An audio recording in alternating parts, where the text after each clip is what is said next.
Ma'am, now you can please continue. Now it's live. Okay. Thank you very much, Suresh ji. A very good evening. आप सबको प्रणाम. Good evening. सबसे पहले मैं doctor Newton ji, doctor Lakshmi ji. Ma'am, now you can please continue. Now it's live. Thank you very much, Suresh. Thank you very much. नमस्ते, good evening. आप सबको इस फैमिली कॉन्स्टलेशन के नजरिए से हम स्वीकृति या एक्सेप्टेंस को कैसे देखें, इस सत्र में आप सबका स्वागत है. नमस्कार. फैमिली कॉन्स्टलेशन का मतलब है पारिवारिक तारामंडल, और आज हम इस विषय में बात करेंगे जॉन एल पेन या श्वस्ति, इनकी इस किताब को लेकर, इस किताब के रेफरेंस से. किताब का नाम है the healing of individuals, families and nations by John L Payne. सबसे पहले I shall bow down to my gurus doctor Newton और डॉक्टर लक्ष्मी जी, जिन्होंने हमें यहाँ तक लाया है. एक गृहिणी से, एक व्यक्ति से हमें इतना सारा ज्ञान देके हमें इस सतह तक लाया है जहां हम किसी और को भी सिखा सकते हैं. Deep gratitude to my teachers doctor Newton, doctor Lakshmi. Also deep gratitude to John L Payne या श्वस्ति, जिनका नाम श्वस्ति भी है, जिन्होंने ये किताब लिखी है the healing of individuals, families and Nations.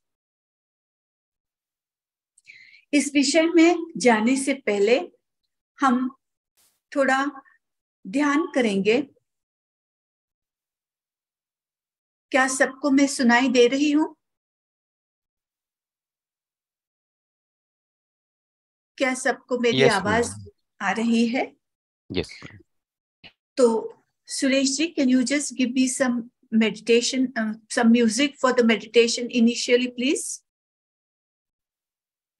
Sure, ma'am.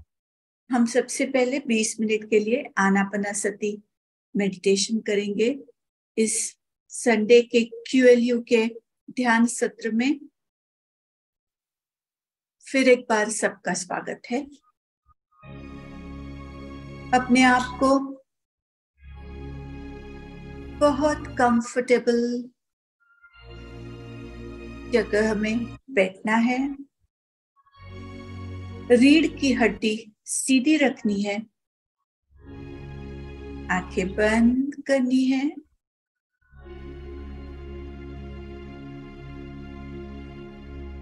और सारा ध्यान हमारी सांसों पर.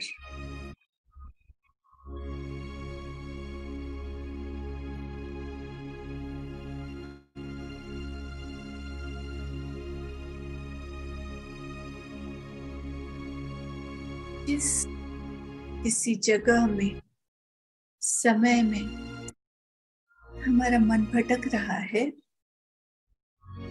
वहां से उसे अब और यहां लाना है. Here and now. और साक्षी भाव से केवल हमारे सांसों का निरीक्षण करना है.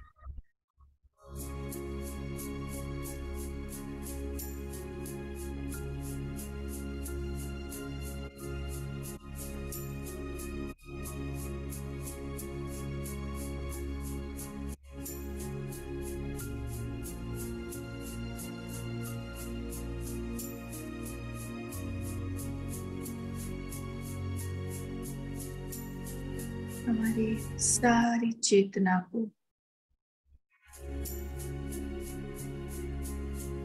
केवल हमारी सांसों पर लाना है।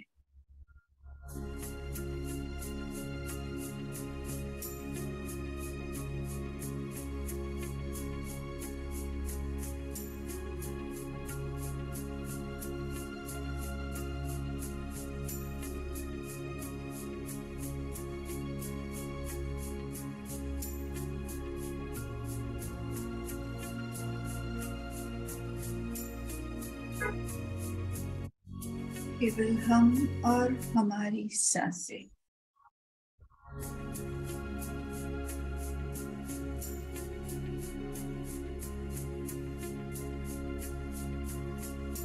पूरी तरह से साक्षी भाव से देखे हमारे सांसों को।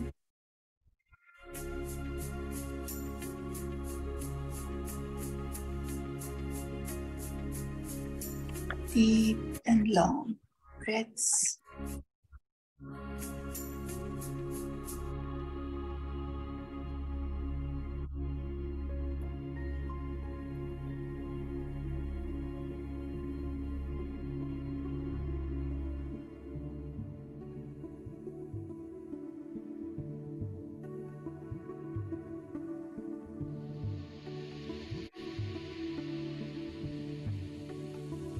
और सांसों को देखते रहे।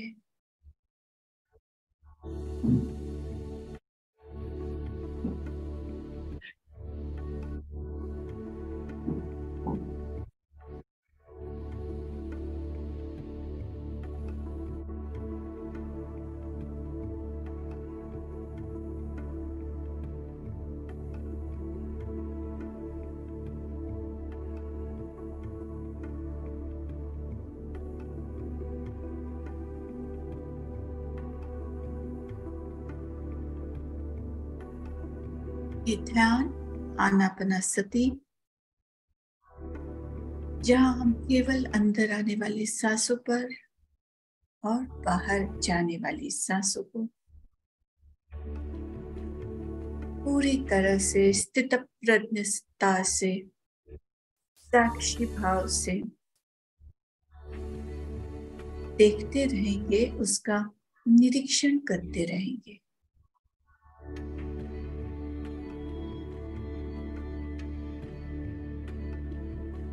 ये एक प्रवास है अपने आप के अंदर जाने का।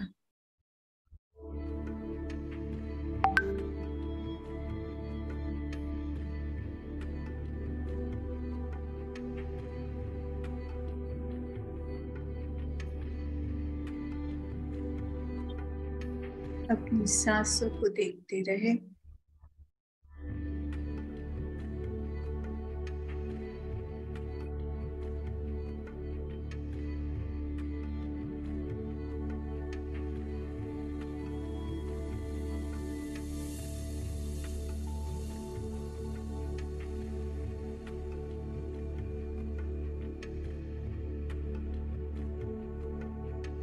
Easy, gentle breathing.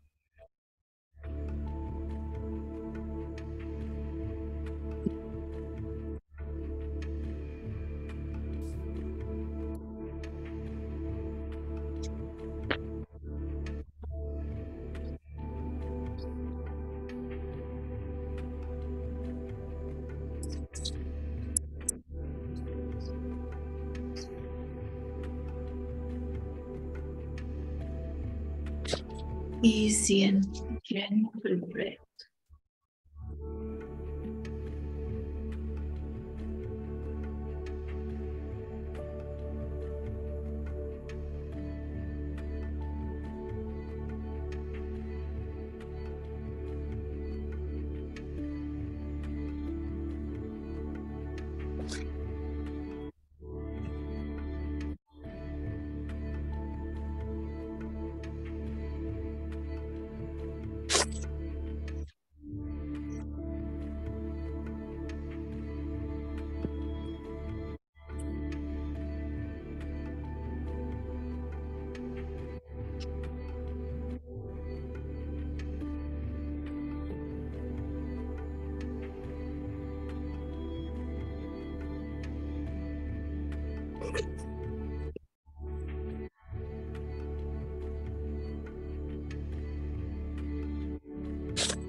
केवल अपनी सांसों पे ध्यान।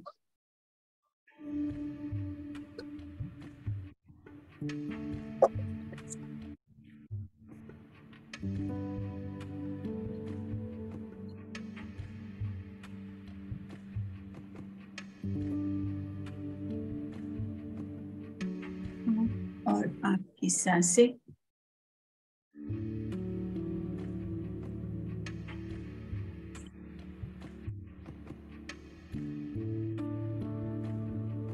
ना हमें कहीं जाना है, ना हमें कुछ करना है, सिर्फ अपनी सांसों के साथ जुड़े रहना है।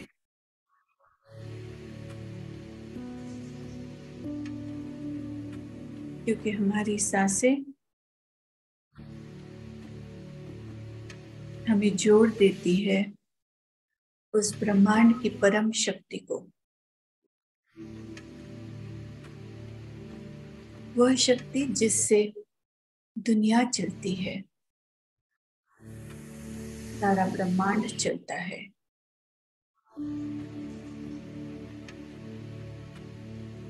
इसे हम डिवाइन लाइट, द ताओ,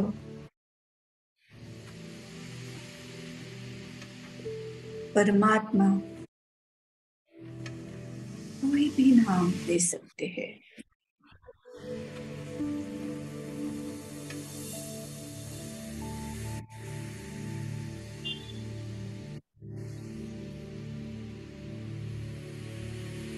केवल सांसों का निरीक्षण।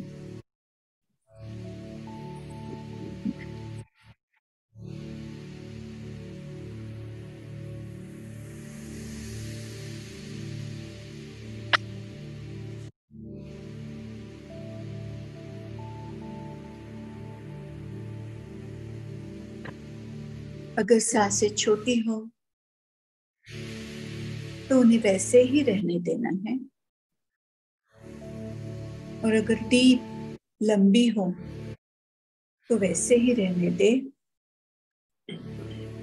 सिर्फ और सिर्फ हमारी स्वाभाविक सांसों पे हमारा ध्यान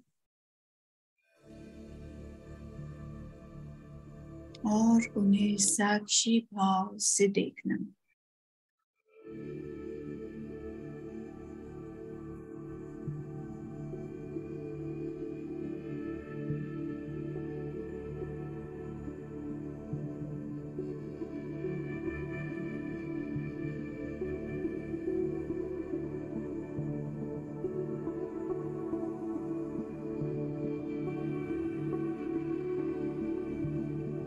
ये प्रवास हमारे रूह तक, हमारे हायर सेल्फ तक, हमारे इसेंस सार तक जाने का प्रवास है।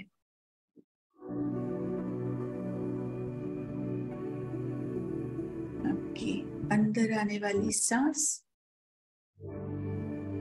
और बाहर जाने वाली सांस,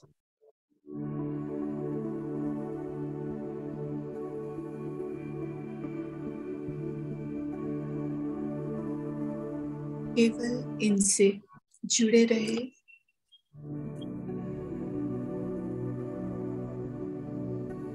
इन्हें देखते रहे।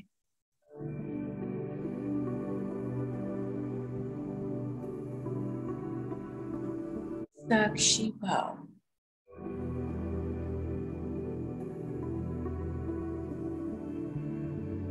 ये वो भाव है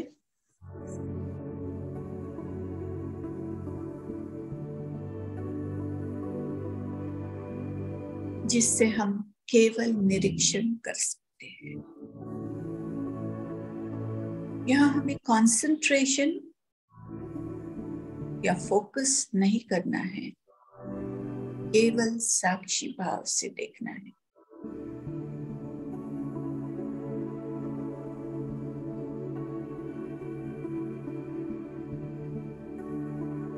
क्योंकि हम साक्षी भाव से हमारी सांसों को देखें, इसमें हम कम से कम हमारे माइंड, हमारे मन का प्रयोग करते हैं और ध्यान हमें इसी अवस्था की ओर ले जाता है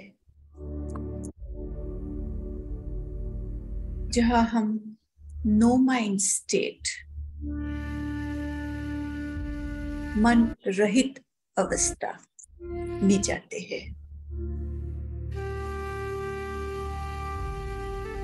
अपने पूरे शरीर को रिलैक्स करके साक्षी भाव से अपने आप को देखिए।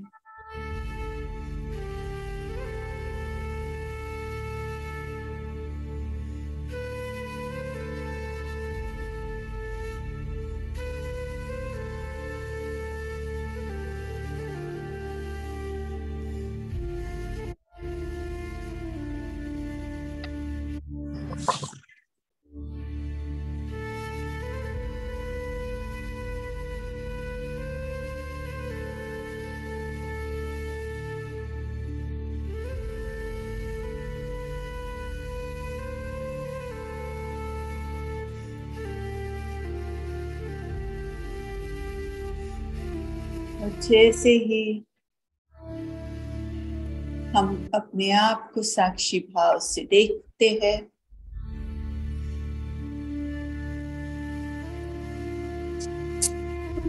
हम उसी अवस्था में जाते हैं जो ध्यान अवस्था है।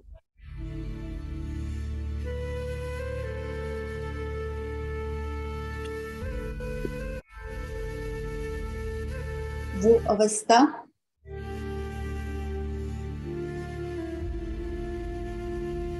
जो मन रहित हो, शांति से भरपूर,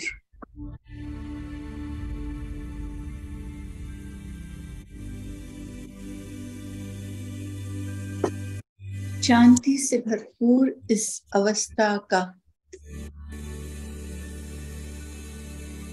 एक्सपीरियंस लीजिए, अनुभव लीजिए, केवल अपने सांसों को देखकर।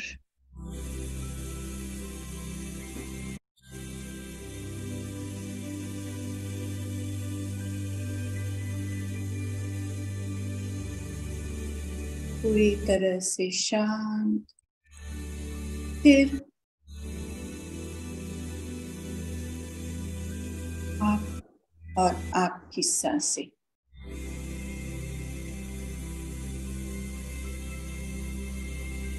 और केवल आपकी सांसें।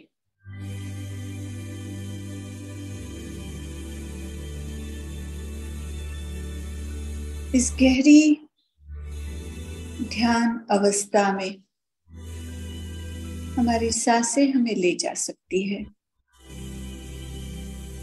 केवल सांसों का निरीक्षण करके।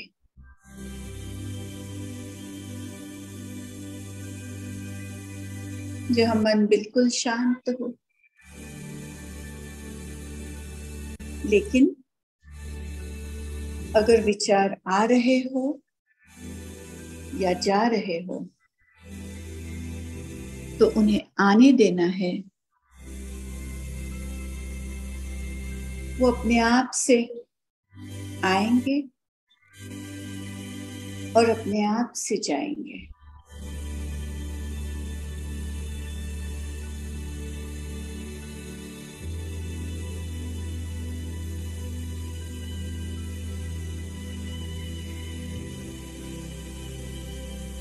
और वापस हमारा ध्यान हमारी सांसों पर लाते हुए हमें फोकस करना है, हमें निरीक्षण करना है हमारे सांसों का।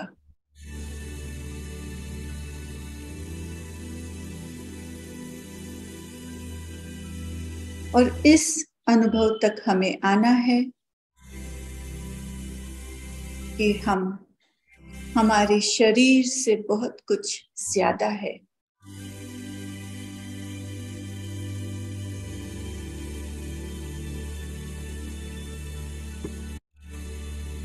इस अनुभव तक हमें आना है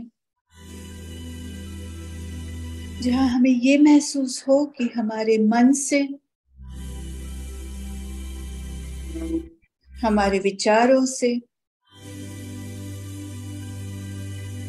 हमारी भावनाओं से हम कई कुछ ज्यादा है।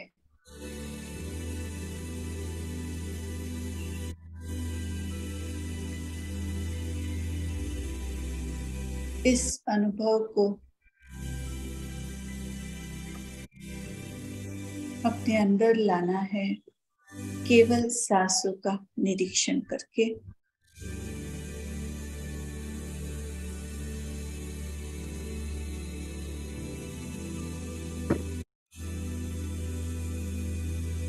आप और आपकी सांसें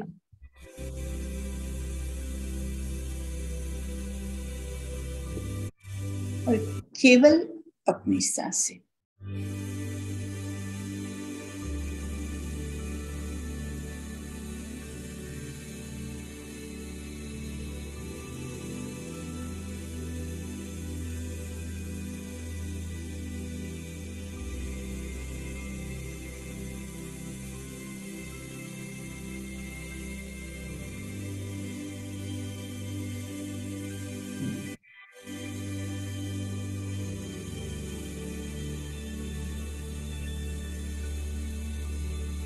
और अब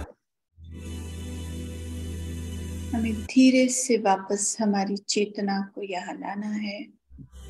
दोनों हाथों को एक दूसरे पे मल के अपनी आंखों पे रख के आंखें धीरे से खोलनी है।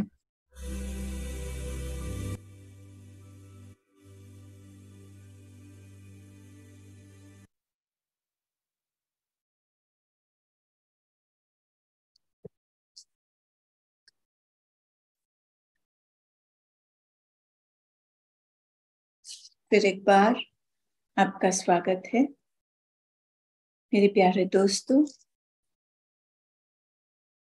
कैसे रहा आपका अनुभव? आप अगर वर्चुअली हाथ ऊपर करेंगे, यस। और वीडियोस जिस सबने बंद करके रखे हैं, अगर आप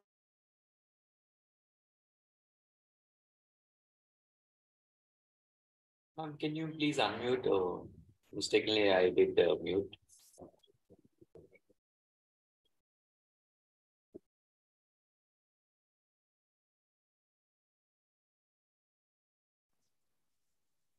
Yeah, now it's. now it's there. Yeah. तो नमस्ते, सुस्वागतम फिर से इस संडे मेडिटेशन क्लास में। प्रणाम doctor Newton ji, doctor Lakshmi ji, जिन्होंने हमें यहाँ बुलाया है इस विषय पे बात करने के लिए। आज का विषय है प्यारे दोस्तों स्वीकृति।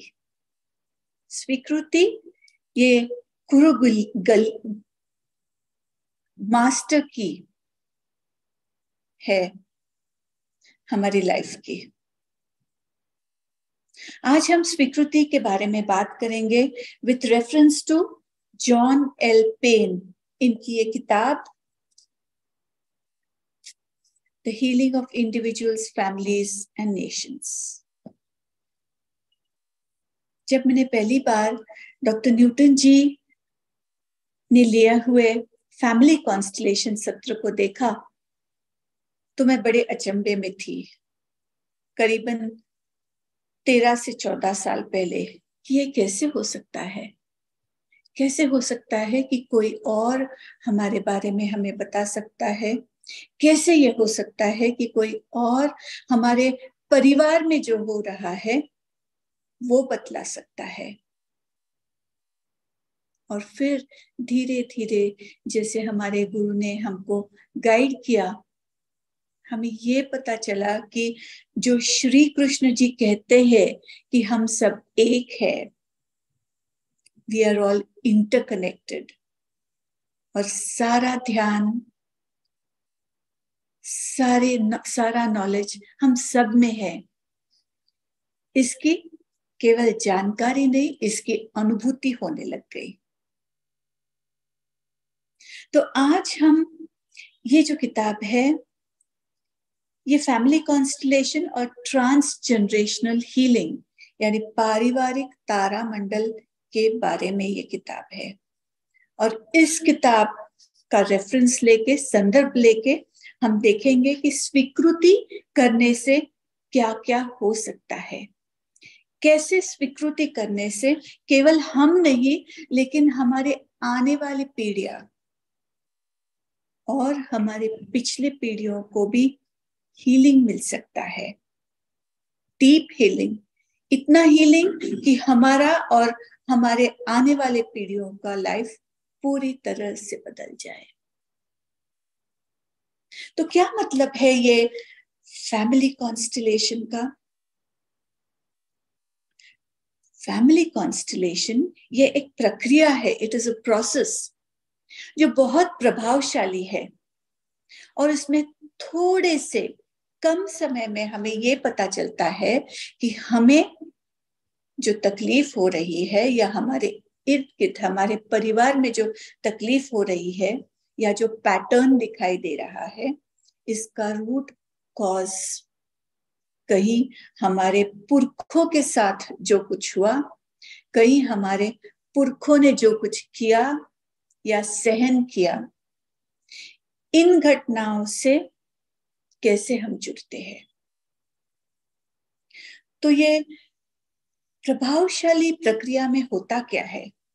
इस प्रभावशाली प्रक्रिया में हम क्या करते हैं कि हम जिस किसी व्यक्ति पे काम कर रहे हो, उस व्यक्ति को एनर्जी फील्ड या नोइंग फील्ड जिसे कहते हैं, उस नोइंग फील्ड में बुलाते हैं और उन्हें सिलेक्ट करने के लिए बोलते हैं उनके परिवार के लोगों के प्रतिनिधियों को।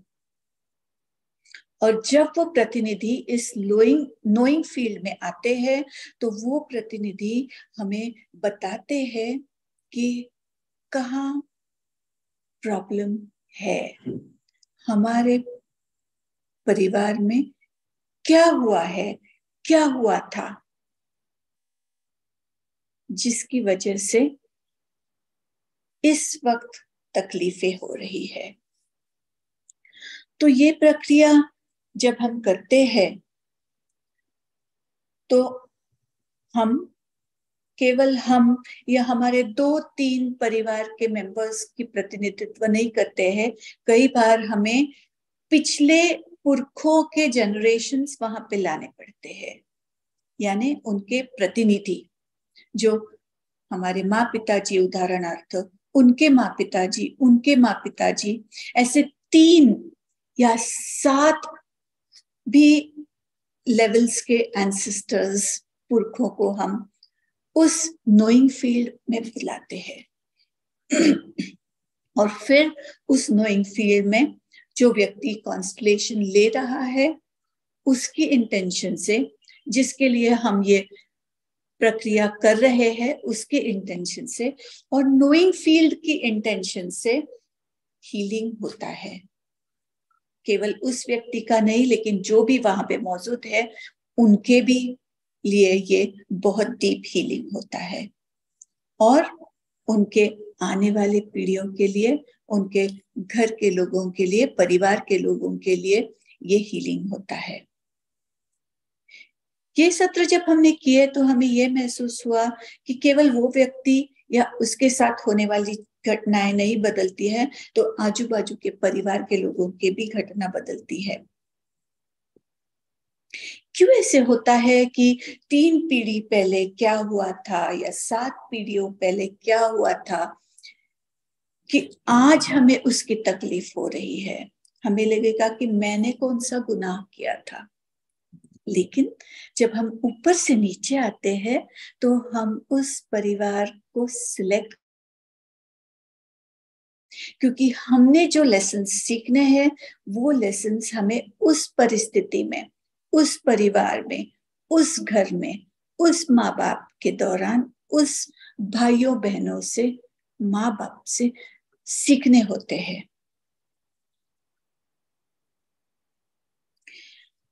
ऐसे होता है कि एक बात होती है अनस्पोकन लॉयल्टी या निष्ठा।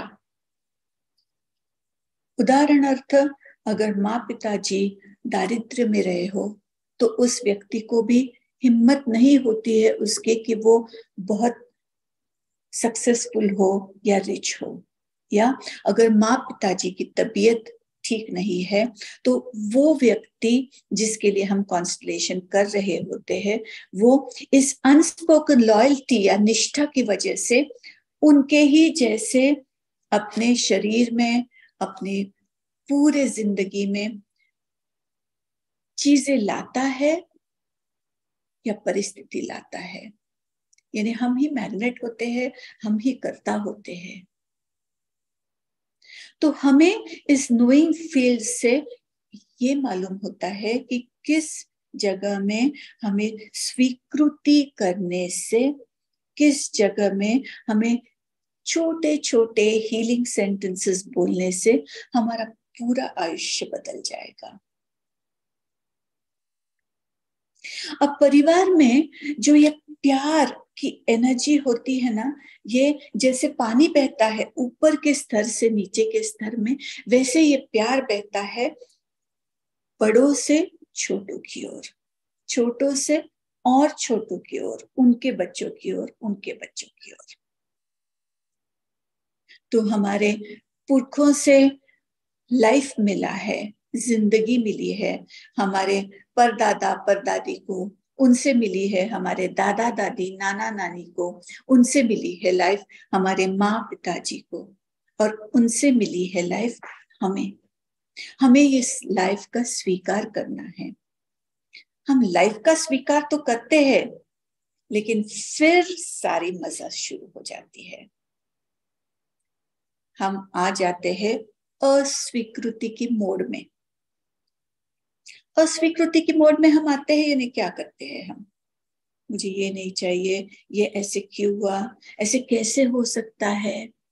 ये कॉमन डायलॉग्स है हमारी जिंदगी के। इन कॉमन डायलॉग से हम क्या करते हैं, जो हम जी रहे हैं, जो सब कुछ अच्छी तरह से बह रहा है, उसे हम रुकावट लाते हैं।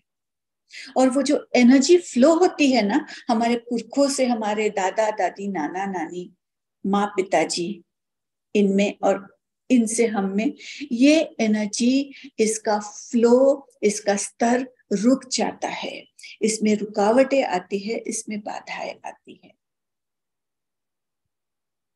अब हम थोड़ा देखेंगे कि ऑर्डर ऑफ लव जो श्रवस्ती जी या जॉन एन पेल जी ने बताया है इस किताब में, ये क्या है।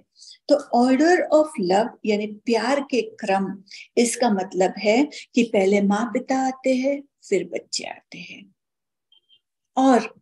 और एक महत्वपूर्ण क्रम ये होता है कि पहला बच्चा, दूसरा बच्चा, तीसरा बच्चा, एक के बाद एक आते हैं।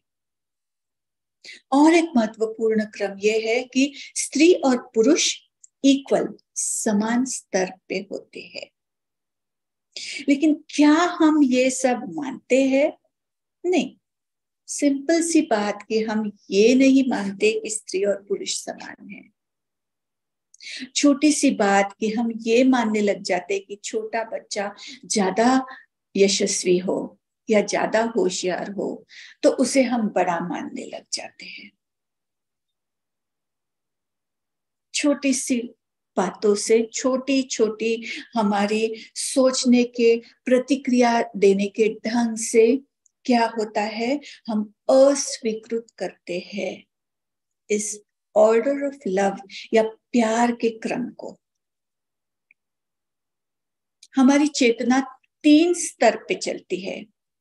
एक है इंडिविजुअल, वैयक्तिक स्तर पे।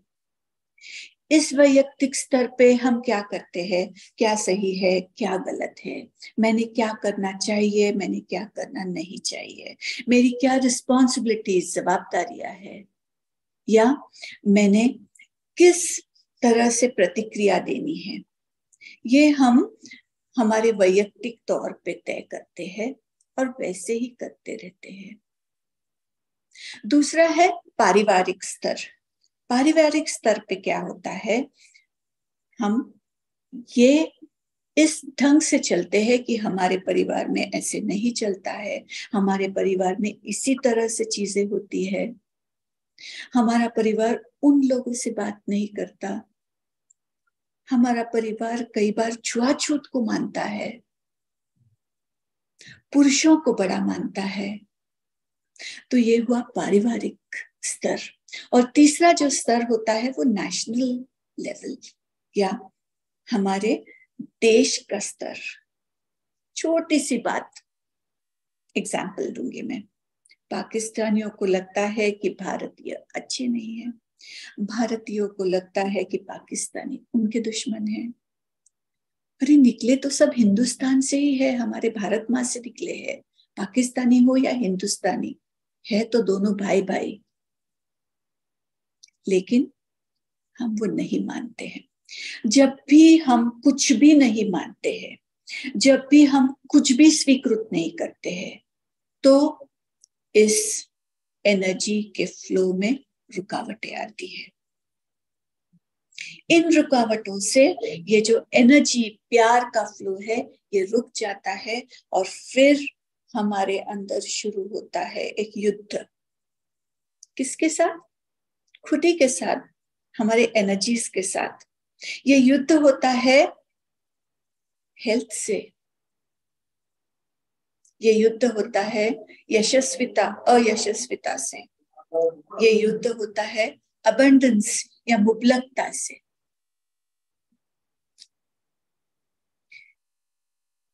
तो दोस्तों, आज हमें ये देखना है कि स्वीकृति से क्या होगा।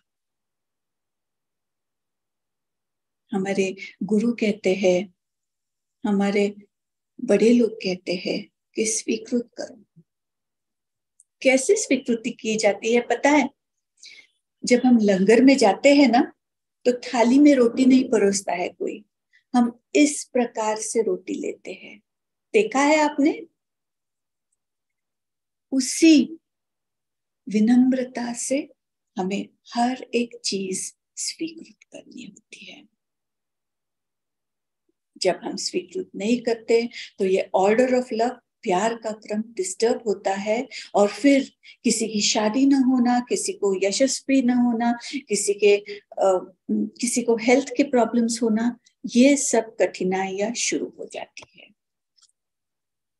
कौन सी चीजों से इस प्यार के क्रम में डिस्टर्बेंसेस आती है, रुकावटें आती है? किसी के अबॉर्शंस होते हैं, उन बच्चों को हम भूल जाते हैं, उन आत्माओं ने हमें लिया हुआ होता है, चूज किया हुआ होता है इस धरती पे आने के लिए। गर्भपात से क्या होता है कि हम उन्हें ना ही निकाल देते हैं, या कई बार स्वाभाविक गर्भपात होता है, मिसकैरेज। ये तो होता है, हम उस वक्त कठिनाई से गुजरते हैं, इमोशनली, मेंटली, फिजिकली। लेकिन उसके बाद क्या होता है, हम उस आत्मा को भूल जाते हैं, और उस आत्मा को उसका लेवल, उसका स्थान हमारे परिवार में नहीं मिलता है। शारीरिक रूप से तो नहीं, लेकिन हम एनर्जी रूप से भी उसे याद नहीं करते हैं, हम भूल जाते हैं। कई बार मैं पूछती हूँ जब औरतों को, तो वो बोलती है 2 या 3 या 1, मुझे याद नहीं कितने अबॉर्शंस हुए थे मेरे, शायद 2 हुए थे। ये बहुत कॉमन आंसर है। तो हम भूल भी जाते हैं कि हमारे साथ ऐसे हुआ था। तो कैसे, क्या होने वाला है ये स्वीकृति से? ये स्वीकृति से प्यार का जो क्रम है वो इंटैक्ट रहेगा, वो महफूज रहेगा। और इस महफूज प्यार के क्रम की वजह से जो एनर्जी है, जो डिवाइन सोर्स है, ये एनर्जी फ्लो होती रहेगी हम में से हमारे आगे वाले आने वाली पीढ़ियों में। कहाँ कहाँ रुकावट आती है, कहाँ कहाँ हम किसी को स्वीकृत नहीं करते, किसी को मानते नहीं है। हम बहुत सारी जगहों पे हमारे आसपास वाले लोगों को, हमारे परिवार के लोगों को मानते नहीं है, स्वीकृत नहीं करते हैं। इतना ही नहीं, हम उन्हें डाल देते हैं। We deny them, we deny their existence. सबसे कॉमन एग्जाम्पल है black sheep of the family. जिस किसी व्यक्ति ने कलंक लगाया हो, बट्टा लगाया हो परिवार के नाम पे, शायद उसने कुछ गलत किया हो, शायद उसने अपने आयु में कुछ अच्छा नहीं किया हो, शायद वो अपयशी हो। ऐसे व्यक्ति के बारे में ना हम कभी सोचते हैं, ना हम कभी बोलते हैं, ना हमारे बच्चों के साथ ये चीज बताते हैं, बोलते हैं।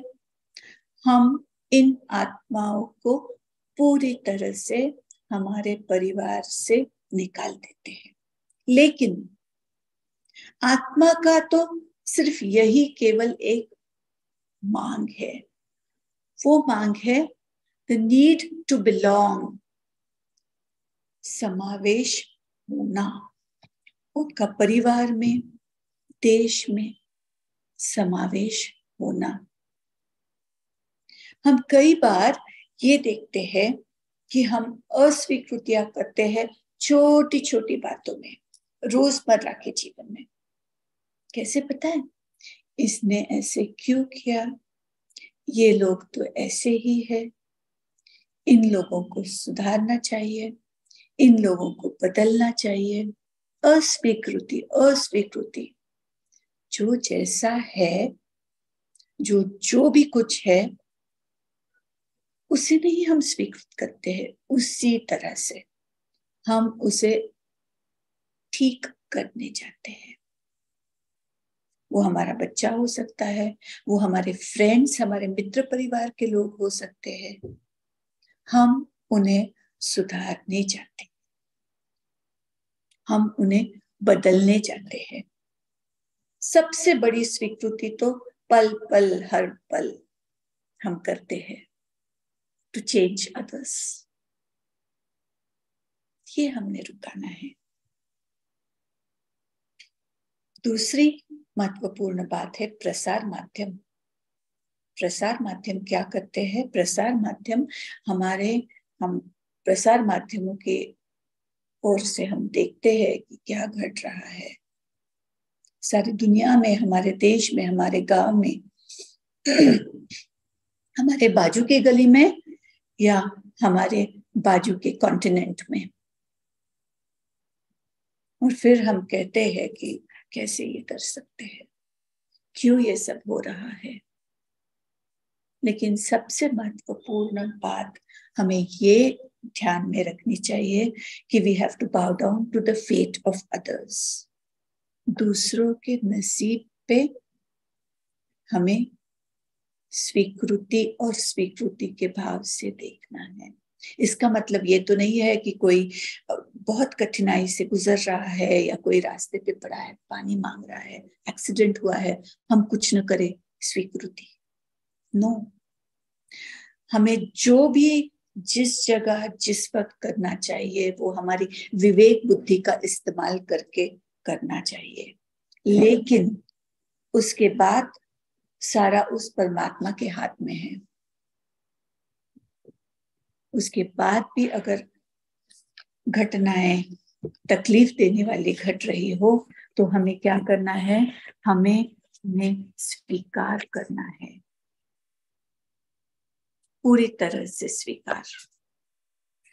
तो हम जब दूसरों के नसीब को स्वीकार करते हैं तो हमें ये ध्यान में आता है कि हमें पीसफुल लग रहा है, हमें शांति मिल रही है। दूसरा एक बहुत महत्वपूर्ण घटना जिसको हम स्वीकार नहीं करते हैं या भूल जाते हैं, उस आत्मा को पूरी तरह से जब अस्वीकार करते हैं तो पूरी तरह से उस आत्मा को निकाल ही देते हैं हम। We deny the existence of that soul. गर्भपात, जैसे मैंने अभी कहा, abortions, miscarriages. इसमें उस सोल को उसका स्तर नहीं मिलता है। उस सोल को अगर किसी का एक गर्भपात हुआ हो, दूसरा बच्चा हो, फिर एक गर्भपात हुआ हो और एक बच्चा हो, तो हम सबसे कहते हैं कि मेरे 2 बच्चे हैं। क्या वो किसी को या उन बच्चों को बताता है कि तू दूसरा बेटा है, तू चौथा बेटा है, पहला और तीसरा नहीं रहा? हम नहीं बताते हैं, हम छुपा के रखते हैं। हमें लगता है कि ये फिजूल की बात है, वो है ही नहीं तो उनके बारे में क्यों सोचे। लेकिन नहीं, उस आत्मा को चाहिए कि हम उसको याद करें, केवल प्यार दे और उसकी जगह दे कि आप मेरे सबसे बड़े बेटे हो, आप मेरे तीसरे बेटे या बेटी, आप मेरे तीसरे बेटे या बेटी हो। इस स्वीकृति से बहुत बहुत डीप फर्क पड़ता है जो बच्चे जिंदा है उनके ऊपर। क्योंकि जब हम पहले और तीसरे, इस एग्जाम्पल में जैसे हमने देखा, जब हम पहले और तीसरे अबॉर्टेड आत्मा को उनका स्थान देते हैं तो बहुत बड़ा बोझ हल्का होता है उन बच्चों के सर से जो जीवित है। क्योंकि वो जीवित बच्चे क्या करते हैं पता है? You will be surprised. वो जीवित बच्चे हमें उन बच्चों का प्रतिनिधित्व हमारे परिवार में करते हैं।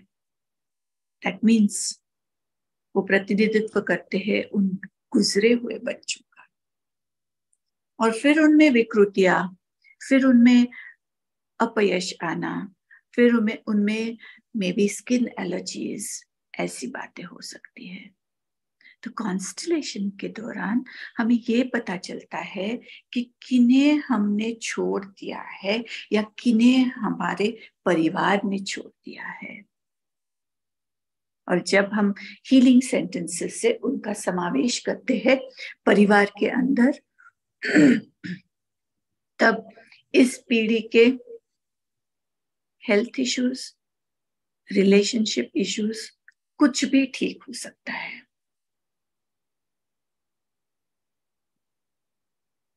लगती है ना बहुत मुमकिन बात, लेकिन ये सच है। और एक बात होती है जिसके बारे में हम कई बार बात नहीं करते हैं, वो बात है माता या पिता का अकाली निधन। अगर कोई माता या पिता वक्त से पहले अननेचुरल, अनैसर्गिक रीत्या से गुजर गए हो, तो हम क्या करते हैं? सबसे पहले तो बच्चे को ये होता है कि उसे बहुत चिढ़ आती है कि मुझे छोड़ के मेरे पिता या मेरे माता कैसे चले गए। उसका जो बालपन होता है ना, उसका जो इनोसेंस होता है ना, वही चला जाता है। दूसरी प्रतिक्रिया ये हो सकती है कि अगर पिता का देहांत हो गया हो तो माता क्या करती है? माता उस खाली जगह में अपने दिल में उस बच्चे को रखती है,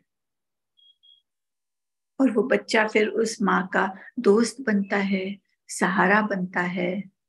इतना ही नहीं, वो उसका पार्टनर भी बनता है। फिर वो उस बच्चे के आयुष्य में क्या हो सकता है कि जब एक पार्टनर है तो दूसरे बीबी या हस्बैंड के साथ, पति के साथ वो बच्चा खुश नहीं रह सकता। तो माँ या पिता ने अपने बच्चों को बच्चा ही रहने देना है। वो उनका मित्र नहीं बन सकता है, वो उनका सहारा नहीं बन सकता है, क्योंकि हमने देखा है कि लव जो फ्लो होता है ऊपर से नीचे, बड़ों को देना है और छोटों को लेना है। और जब वो बच्चा अपने माँ को या पिता को सहारा देने लगता है, उस पार्टनर की जगह में आ जाता है जो खाली जगह है, तो एनर्जी में डिस्टरबेंस आता है, एनर्जी में रुकावट आती है। फिर क्या करना चाहिए उस बच्चे ने? बच्चा तो चिढ़ जाएगा, बच्चा तो अपने आप को रिस्पॉन्सिबल ठहराता है कि मेरी वजह से ये सब तो नहीं हो रहा, और फिर वो बच्चा तो जल्दी से वो स्थान ले लेता है जो वो खाली स्थान है माता या पिता का। लेकिन एज एन एल्डर, बड़े होके हमने ये करना है कि बच्चों को बच्चों का ही स्थान देना है। You are small and I am big. छोटा सा हीलिंग सेंटेंस। और एक छोटा सा हीलिंग सेंटेंस है कि मैं मेरा बोझ अपने आप ढोलूंगी। I shall carry my burdens myself. ये जब वो माँ और पिता एनर्जेटिक स्तर पे और फिजिकली भी उस बच्चे को बताएंगे, उस प्रकार से बर्ताव करेंगे, तो वो बच्चा फ्री होता है अपनी लाइफ, अपना बालपन जीने के लिए। नहीं तो फिर एक बार उसका इनोसेंस, उसका बालपन चला जाता है और वो अकाली एडल्ट बन जाता है। जैसे उसके माँ या पिता का मृत्यु हुआ हो अकाली, वैसे उसका भी अकाली चाइल्डहुड मारा जाता है और वो एडल्टहुड में आता है। ये आसान बात नहीं होती। तो उस परिस्थिति को स्वीकार करने से उस माँ या पिताजी ने और उस बच्चे ने, जब माँ और पिताजी स्वीकृति में आएंगे कि उनका पार्टनर चले गया है, तो वो अपने बच्चे को भी अपने आप सिखाएंगे स्वीकृति में आने के लिए कि उनके माँ या पिता नहीं है। इस वजह से क्या होगा? इस वजह से बहुत ही आसान तरीके से स्वीकृति से वो जो फ्लो है प्यार का, वो बहता रहेगा। और एक परिस्थिति ऐसी होती है कि जिसमें हमें ये एनर्जी का फ्लो रुक सकता है, और वो है बच्चों का अकाली निधन। हमने ये देखा है कि अबॉर्शन भी ये हो सकता है, लेकिन हमने ये भी देखा है कि ना केवल अबॉर्शन में, लेकिन अनैसर्गिक रीति से छोटा बच्चा मारा जा सकता है, एक्सीडेंट में या किसी और वजह से, या एडल्टहुड, टीनेज में, यौवन अवस्था में बच्चा मर सकता है। उस वक्त उसके भाई बहन वो बोझ लेते हैं, उसे रिप्रेजेंट, उसका प्रतिनिधित्व करने का। तो हमें ये देखना है कि हम किसी और का प्रतिनिधित्व न करें और उस व्यक्ति को, उस छोटे बच्चे को जो गया है, उसका स्थान कायम रखें। 2 दिन का, 4 दिन का बच्चा अगर गुजर जाए और उसके बाद लड़का या लड़की हो, तो हम क्या करते हैं? हम कहते हैं कि तू मेरा सबसे बड़ा बेटा। लेकिन हमारा ये कर्तव्य है कि हम उसे बताएं कि आपका छोटा भाई या बहन थी जो आपसे बड़ी थी, और आप हमारे दूसरे बच्चे हो। स्वीकृति और वो पूरी तरह से जागरूकता, सजगता के साथ स्वीकृति। हम खुद भूल जाते हैं ऐसे गुजरे हुए लोगों को, आत्माओं को, तो हम हमारे बच्चों को कैसे सिखाएंगे? तो हमें बहुत अवेयर रहना है और हमें उन आत्माओं को स्वीकृत करना है जिन्हें हमें स्थान नहीं देते हैं हम या हमारे परिवार में। वो चाचा या मामा या फूफा जी या फूफा या मौसी, जिन्होंने कुछ खराब काम किया हो और जिन्होंने कलंक लगाया हो, क्या हम उसके बारे में बच्चों को, आने वाली पीढ़ी को बोलते हैं? वही नहीं, क्या हम आपस में उनके बारे में बात करते हैं? नहीं। यानी हम क्या कर रहे हैं? हम उस आत्मा को अस्वीकृत कर रहे हैं। सारा खेल स्वीकृति और अस्वीकृति का है। और ये बहुत बहुत डीप है, क्योंकि ये प्रोसेस में जब हम हीलिंग सेंटेंसेस बोलते हैं तो केवल उसी बात से प्रूव हो सकता है कॉन्स्टलेशन में कि क्या हुआ था और क्या स्वीकृत करना चाहिए। सिर्फ उसी से हीलिंग होता है। और कौन सी जगह में हम देखते हैं? हम देखते हैं कि जब हमारे घर का, हमारे परिवार का कोई पीड़ित होता है या कोई परपट्रेटर अपराधी होता है, विक्टिम या परपट्रेटर, पीड़ित या अपराधी, तो हम ना उस पीड़ित के बारे में बात करते हैं, ना उस पीड़ा के बारे में बात करते हैं, और ना ही हम उस अपराधी के बारे में बात करते हैं। लेकिन ये अपराधी और पीड़ित व्यक्ति जो होता है ना, इनका फेट इंटरलिंक्ड होता है। अगर पीड़ित नहीं हो तो अपराधी नहीं होगा, और अगर अपराधी ना हो तो पीड़ित नहीं होगा। और जब हम एक के बारे में नहीं सोचते हैं तो हम दूसरे को भी एक्सक्लूड करते हैं, निकाल देते हैं। बहुत गहरी बात है कि हमें, अगर हमारे परिवार से कोई पीड़ित है, वो रेप की पीड़ा से बाधित हो सकता है, उसका शायद मर्डर किया हुआ होता है। अगर हम उसे भूल जाते हैं तो हम उसके अपराधी को भी निकाल देते हैं, केवल उसे नहीं, उसके अपराधी को भी निकाल देते हैं। इससे क्या होता है पता है?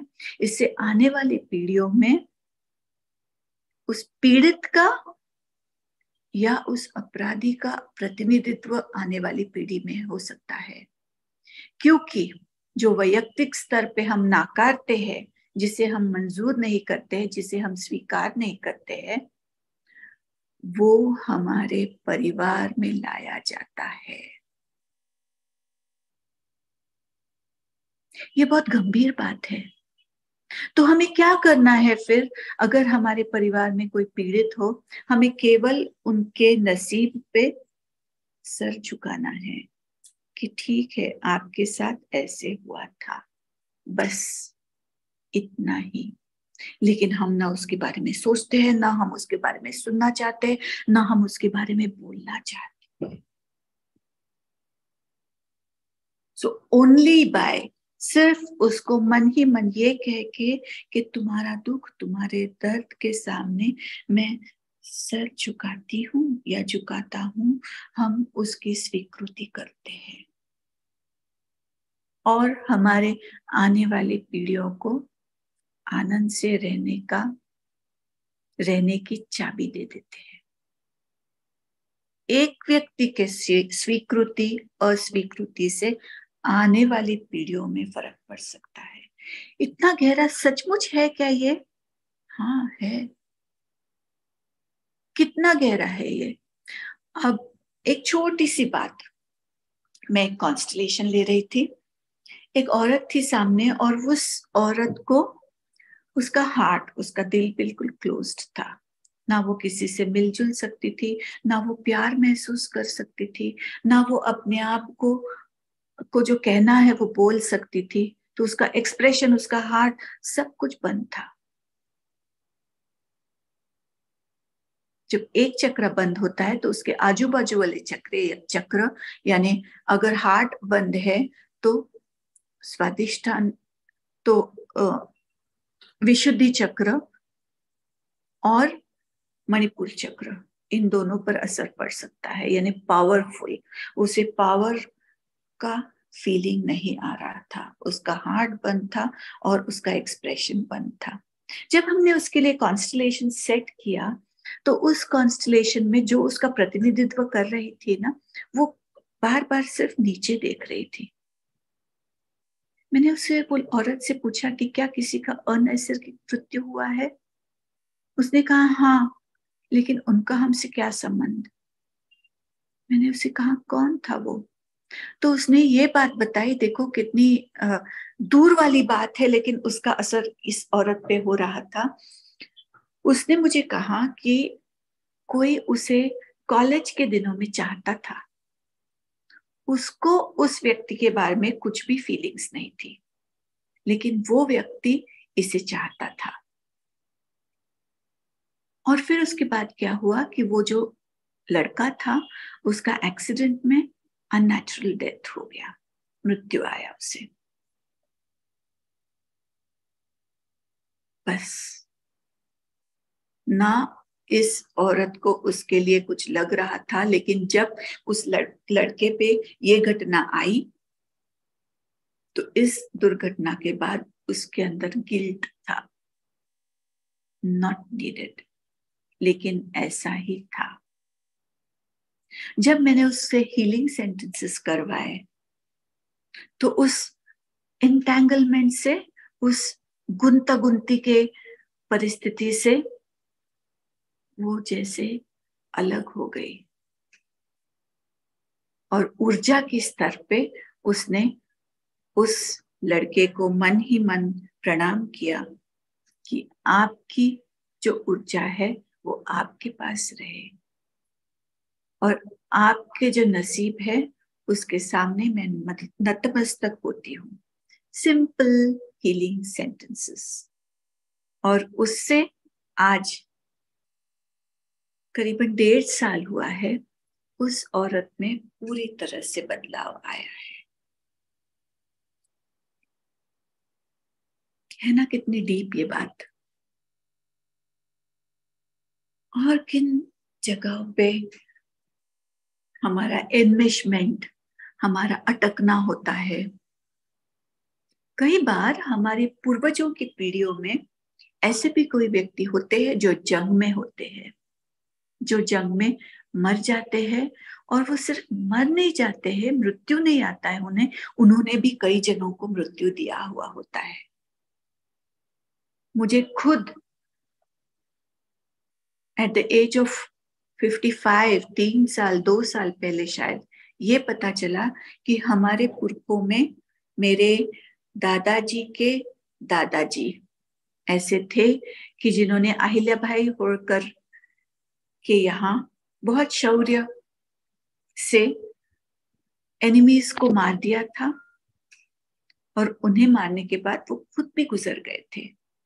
और फिर उनको काफी जमीन, सोना, ये सब कुछ उनके बीबी को देके छोटे बच्चे के साथ वो बीबी वो शहर छोड़ के दूसरे शहर में आई थी जो उन्हें वतन के तौर पे मिला था। ये पता चलने के बाद मैंने मन ही मन उन्हें प्रणाम किया सबसे पहले कि आपके साथ ऐसे हुआ था, लेकिन मैं नतमस्तक होती हूँ आपके फेट, आपके नसीब पे और उन दुश्मनों के नसीब पे जिन्हें आपने मारा था।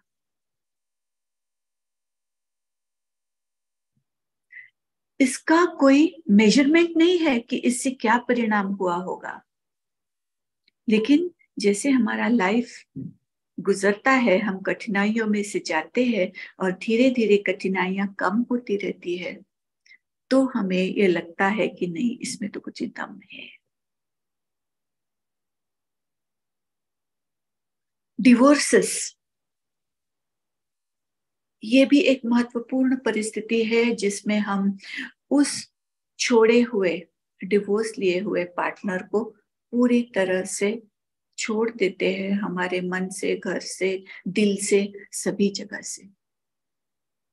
लेकिन उसका परिणाम बच्चों पे बहुत गहरा होता है। जैसे हमने देखा है कि अकाली हमारे पेरेंट की मृत्यु होने से जो वो बच्चा उस पति या पत्नी का स्थान लेता है, वैसे ही डिवोर्स होने के बाद बच्चा जिस किसके साथ है उसका ऊर्जा के स्तर पे पार्टनर बन जाता है। तो जब औरतें ये कहती है कि मेरा बेटा है और वो मेरा, he is my good friend, he is my best friend, no, वो आपका दोस्त नहीं हो सकता। उसे वो दोस्त का स्थान नहीं देना है, हमें उसे केवल बच्चा ही रखना है। क्योंकि दोस्त क्या करता है, हमें सहारा देता है। हमें सहारा नहीं लेना है हमारे बच्चों से, हमें उन्हें सिर्फ देना है। We just have to give. तो डिवोर्स में और एक बात ये होती है कि बच्चे को जिसके साथ वो नहीं रहता है उसके लिए भी उसके मन में प्यार होता है, लेकिन वो प्यार प्रदर्शित करने से वो अपने आप को रोकता है। शायद माँ के डर से अगर माँ के साथ रहता हो, या पिता के डर से अगर पिता के साथ रहता हो, लेकिन उसके मन में प्यार तो माँ पिता दोनों के लिए होता है। फिर एक बार क्या होता है, बच्चों का इनोसेंस, उसका बालपन छीन लिया जाता है। और एक महत्वपूर्ण घटना जिसमें ये बाधाएं आती है प्रेम के ऑर्डर में, और ये है पहले का प्रेमी। शादी से पहले कोई प्रेमी हो सकता है, या शादी के दौरान भी किसी के प्रेमी होते हैं। इस प्रेमी को शायद वो नहीं रहता है हमारे घर में, लेकिन दिल में तो रहता है। और जब दिल में कोई रहता है तो हमारा एनर्जी फ्लो उस तरफ होता है। उस एनर्जी फ्लो बाहर जाने से या पहले के प्रेमी के पास ही जाने से क्या होता है, हमारे परिवार में एनर्जी फ्लो की रुकावट।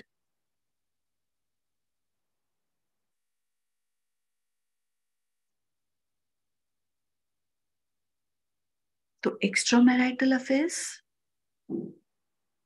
सोचिए क्या करना है। या अगर शादी से पहले किसी में अटके हुए हो तो उसे छोड़ देना है, वो अच्छे पल याद करके उसे छोड़ देना है।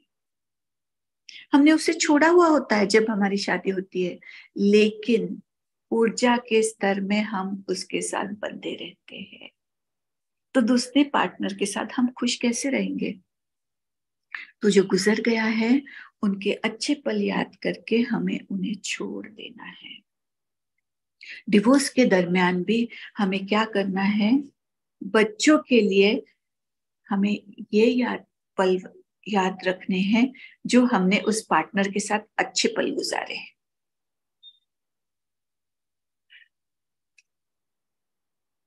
तो गलत, अस्वीकृति, ये कुछ भी नहीं होता, सब कुछ ठीक है और सब कुछ स्वीकृत करना है हमें। कई बार ऐसे भी होता है कि काला धन होता है लोगों के पास, या गलत तरीके से कमाया हुआ धन रहता है। उससे भी क्या होता है पता है ना, हम उस बात के बारे में किसी को बताते हैं खुलेआम, और अंदर ही अंदर हम में शर्म होती है। छुपाया हुआ कोई भी सीक्रेट हो ना, वो हम डिनाई करते हैं, उसे हम अपने अंदर, अपने परिवार के अंदर नहीं लाते हैं। तो इससे भी तकलीफें होती है परिवार के आगे के बच्चों को। कई बार ये भी देखा जाता है कि मानसिक छल या लैंगिक छल होता है बच्चों का। कई बार पिता अपने बेटी को ऐसे जगह पर हाथ लगाते हैं जो अस्वीकृत जगह है, पर्सनल टच। ऐसे विकृत लोगों के एक्शन की वजह से उस बच्चे में आती है अपने आप के लिए घृणा, लज्जा, लेकिन उस पिता या उस व्यक्ति के प्यार की वजह से वो ये सब सहन करते हैं या करती है।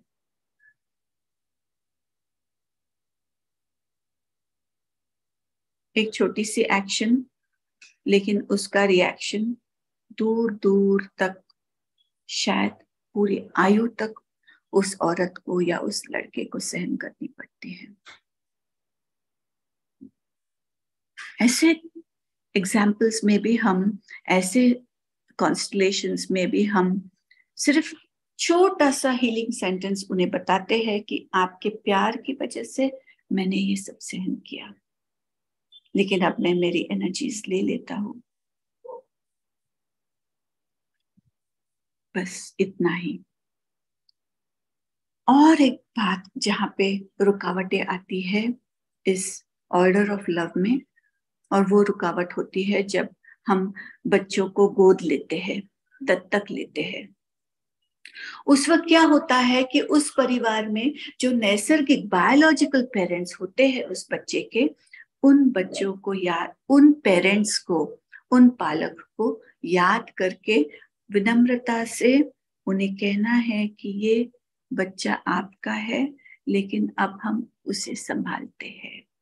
उन्हें उनका स्थान देना है। लेकिन गोद लिए हुए बच्चों को हम ये बताते कि हम आपके माँ पिता है, और फिर ये एनर्जी के फ्लो में आती है रुकावट। तो छोटे छोटे हीलिंग सेंटेंसेस से हम ये सब कुछ ठीक करते हैं, कर सकते हैं।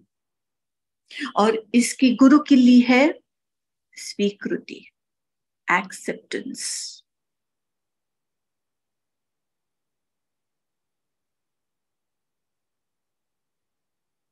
बहुत गहरा विषय है, और इस विषय के बारे में अब किसी और को कुछ प्रश्न पूछने हो तो आप पूछ सकते हैं।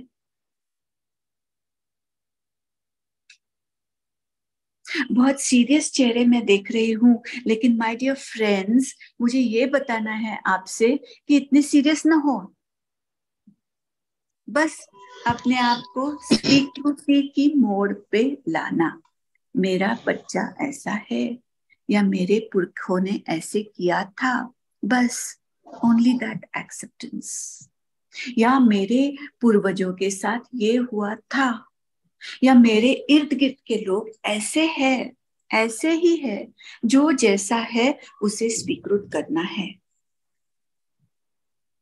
नमस्कार मैम। यस, यस नमस्कार। मैम, जैसे कि हाँ मैम, मैं रेनू, मैं दिल्ली से। तो मैम जैसे स्वीकृति, जैसे कि हमारा कुछ इमोशन है वो बहुत ज्यादा ओवर है किसी अपने लव वन के प्रति, खास तौर पे। तो उस इमोशन ऑफ लव, क्योंकि हम उसको स्वीकृति इसलिए नहीं कर पा रहे, दैट इज सेकंड पर्सन। ठीक है, जैसे भी आपने डाइवोर्स के केस में बोला, तो उसमें हम अपने आप को स्वीकृत तो करते हैं, पर वर्बली कि मैं इसको स्वीकृत करता हूँ, स्वीकार करती हूँ, पर उसको हम इंटरनली नहीं करते, तो उससे हम खुश भी नहीं रह पाते। सामाजिक रूप से हम मतलब कि कहते हैं ना कि हाँ भाई ठीक है, हाँ कैसी है, हाँ मैं ठीक हूँ, हाँ मैं ठीक हूँ, पर वो अंदर से ठीक नहीं आता, वो फीलिंग ऑफ लव नहीं आती। हम्म। तो हमें ये देखना है कि तो क्या ये रोक कैसे रहा ठीक है करें हमें। इसके लिए आपको कॉन्स्टलेशन की प्रक्रिया करनी पड़ेगी। और वी आर वेरी लकी, हम बहुत लकी है कि जून में डॉक्टर न्यूटन, डॉक्टर लक्ष्मी जी खुद मुंबई आ रहे हैं कॉन्स्टलेशन का वर्कशॉप लेने के लिए, तो आप उसमें जुड़ सकते हैं। ओके, ठीक है मैम। हाँ, लेकिन आप ध्यान के द्वारा रेणु जी ये देखिए, अपने आप से ये पूछिए तब तक कि क्या है जो मुझे रोक रहा है। जब आप ध्यान में पूछेंगे तो आपको शायद उत्तर मिल जाएगा। ओके, लेकिन अगर उसकी आपको और भी तकलीफ हो ही रही हो तो आप जुड़ सकते हैं वर्कशॉप में। जी, धन्यवाद। Thank you. हाँ, बोलिए मनीषा जी, अपने आप को अनम्यूट कीजिए।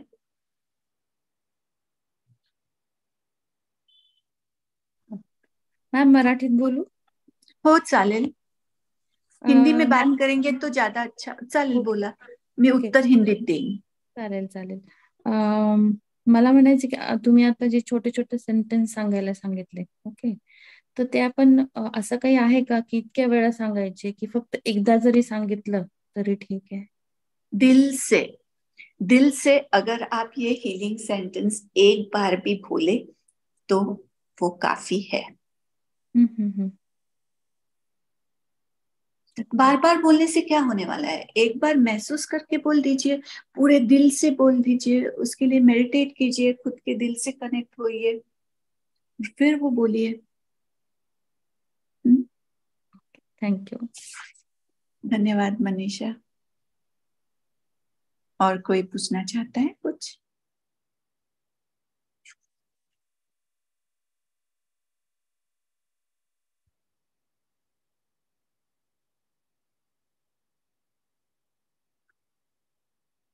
हाँ रूपाली जी, अपने आप को अनम्यूट कीजिए। Not able to unmute. I did. हाँ जी, हाँ। यस, अभी सुनाई दे रही है मेरी आवाज? हाँ जी। हाँ हाँ। मैम, आपने जैसे बताया था कि हमारे बच्चों को हमें इतना क्लोज नहीं करना है कि हम उनके साथ सारा मतलब उनको सिर्फ हमारे बच्चों जैसे ट्रीट करना है, ये आपका मेन बोलना था, राइट? तो जब वो बड़े हो जाते हैं, यानी रिस्पॉन्सिबल, फाइनेंशियली ज्यादा रिस्पॉन्सिबल हो जाते हैं, और वो जब कुछ अपना करते हैं जिसमें हम भी उनके साथ इंक्लूड हो जाते हैं, तो वो ठीक रहेगा? मतलब विल दैट बी ओके कि अगर उसने फाइनेंशियली कुछ घर ले लिया और हम उसके साथ शेयर कर रहे हैं वही चीज, तो उसके बारे में आपको क्या कहना है? हमें उनको हमसे बड़ा नहीं मानना है। ओके। और उन्हें भी अपने आप को माँ पिता से बड़ा नहीं मानना है। केवल एक घर लेके बच्चा माँ पिता से बड़ा नहीं हो सकता, तो उनको माँ बच्चा ही रखना है। Even if he becomes the prime minister, हमें उसे हमारा बच्चा ही मानना है। That's all. तो ऊर्जा की स्तर पे हम बच्चों को बच्चों की ही जगह पे रखें, जहां हम देते हैं और वो लेता है। लेकिन अगर हम पे ये परिस्थिति आए कि हम ले रहे हैं उनसे, तो हमें क्या करना है? फिर भी हम उसे छोटा ही मानना है। That's it. Okay okay, fine, thank you. Thank you Rupali ji. और कोई कुछ पूछना चाहे? नहीं तो हम सुरेश जी, क्या हम 10 मिनट के लिए? हाँ जी, सुप्रिया जी बोलिए। Not audible Suresh ji. Yes. Yeah. Now. Good evening. Good evening. Yeah, so I just wanted to ask, this is my question, like if you have a difference in a relationship and you feel that Aaj it is supposed to be a total breakup, how do you deal with it? You don't want to accept the breakup, but still you have to live with it. So how do you manage that? फिर भी हमें प्यार को भेजते रहना है। प्यार हमारे अंदर, प्यार को भेजना यानी क्या? प्यार महसूस करना। फिर भी हमें प्यार महसूस करना है, क्योंकि अगर आप किसी वजह से बच्चों से अलग हो गए हो, तो उस बच्चे को भी आपके प्यार का हक है।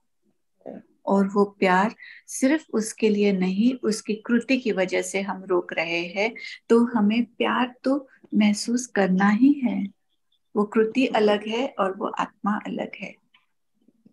और उसकी पूरी फैमिली के लिए प्यार महसूस करना जरूरी है कि सिर्फ अपने बच्चे का? एज ए मदर मेरे को अपने बच्चे से ही ज्यादा लगाव है और प्यार है, ठीक है, the family comes next, but main is my own child. So how, तो am I supposed to give love to the full family, to the full family? हाँ जी, उसकी जो वाइफ है वो तो उसकी अर्धांगिनी है, उसका बेटा है वो तो आपके कुल का दीपक है। तो प्यार दीजिए, सबको देना है। हाँ जी, और सबको इंक्लूड करना है, सबको हमारे परिवार में लाना है, अगर फिजिकली वो आपसे अलग भी हुए हो तो भी उनको अपने परिवार में उनका स्थान देना है। किसी की बड़ा बेटा बड़ी बहू हो सकता है, बड़ा नाती हो सकता है, किसी का छोटा हो सकता है, उनको उनका स्थान जरूर दे। So this is mentally and emotionally. Acceptance हाँ is mentally and emotionally. हाँ, ऊर्जा की स्तर पे ये करिए, ऊर्जा की स्तर पे, एनर्जी लेवल। धन्यवाद, थैंक यू। सुरेश जी, क्या हम 10-15 मिनट का मेडिटेशन ले सकते हैं? Sure, ma'am. सुप्रिया जी, आपको कुछ कहना है? सुप्रिया स्मिता जी, हाँ जी, बोलिए। Beautifully explain. ये टॉपिक मालूम था, यानी सुना है, कॉन्स्टलेशन किया भी है, लेकिन जिस स्टाइल से, जिस ढंग से आपने एक्सप्लेन किया, that was very nice, very nice. वो गुरु जनों की कृपा, और हमने बहुत कुछ सीखा। ये किताब बहुत बड़े दिल से लिखी है जॉन पेन जी ने। ये किताब आप जरूर लाए और पढ़े। बहुत अच्छी तरह से समझा। Yes, thank you Supriya ji, thank you Supriya ji. Thank you. कोई और पूछ रहा है, घर में बेटा और बेटी दोनों घटस्फोटित हुए हो तो क्या कर सकते हैं? आप कॉन्स्टलेशन की प्रक्रिया करके इसका कारण ढूंढ सकते हैं और हीलिंग ला सकते हैं।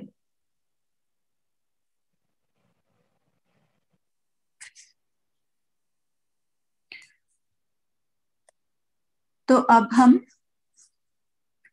थैंक यू विजया दुबेकर जी। तो अब हम एक छोटी सी ध्यान प्रक्रिया करेंगे हमारे पुरखों से आशीर्वाद लेने के लिए।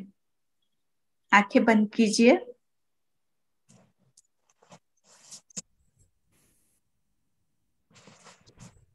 अपने आप को रीढ़ की हड्डी सीधी रख के कंफर्टेबली स्थान ग्रहण करके ध्यान सांसों पे लाके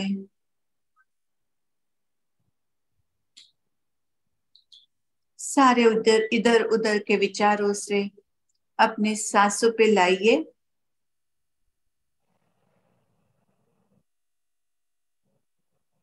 और लंबी सांस लीजिए और छोड़िए।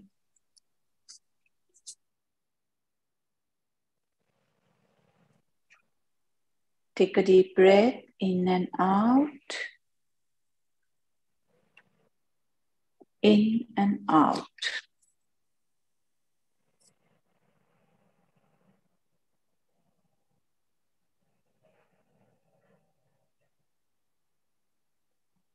और हमें जजमेंट, क्या सही क्या गलत, अनुमान क्या अच्छा क्या बुरा, इन सब से परे जाना है।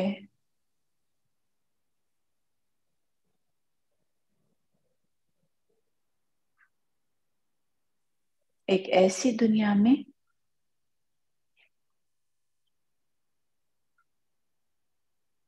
जहां केवल प्यार हो।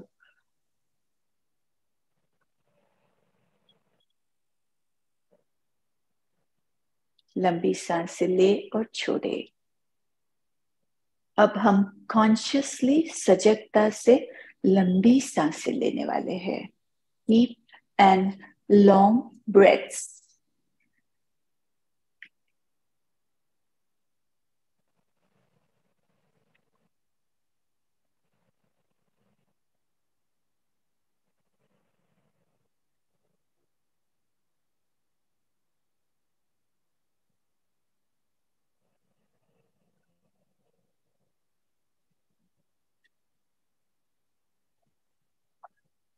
और अपने सामने लाना है अपनी माँ को।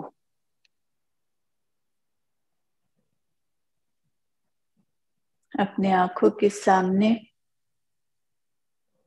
ऊर्जा के स्तर में अपने माँ को महसूस करे। वो बैठी है एक महारानी की तरह एक कुर्सी में, और आप बैठे हो नीचे जमीन पे।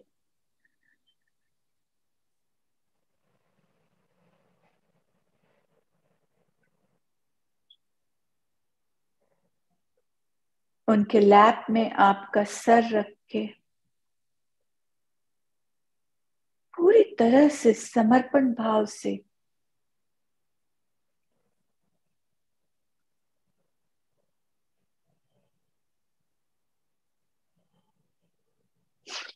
और वो आपके सर के ऊपर से उनका हाथ फहरा रहे हैं।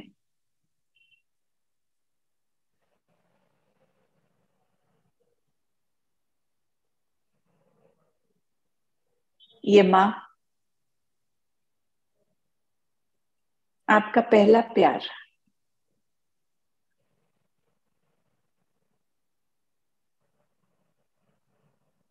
लंबी सांस से जारी रखे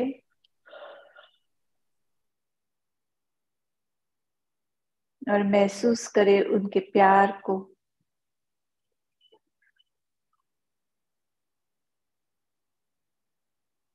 उस माँ के प्यार को जिन्होंने 9 महीने अपने गर्भ में रख के आपको इस आयु का गिफ्ट दिया हो।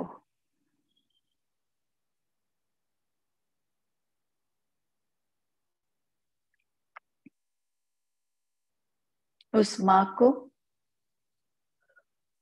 जिन्हें का शायद छोटे छोटे सपने दूर रखने पड़े,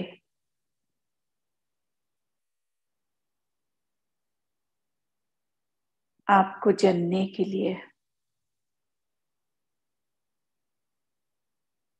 उस माँ का हाथ आपके सर से, आपके मुंह से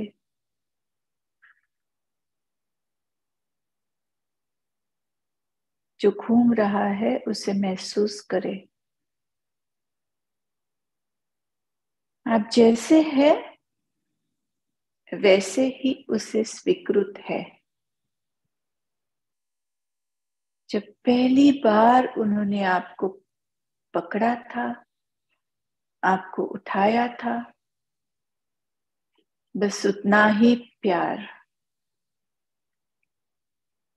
उनके आंखों से, उनके मन से, उनके रूह से ओत-प्रोत भरा ये प्यार उनके हाथों की उंगलियों से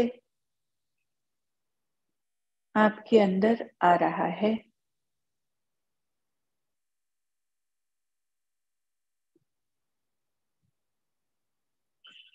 और आप इस पूरी तरह से समर्पण की भाव में उस प्यार का स्वीकार कर रहे हैं।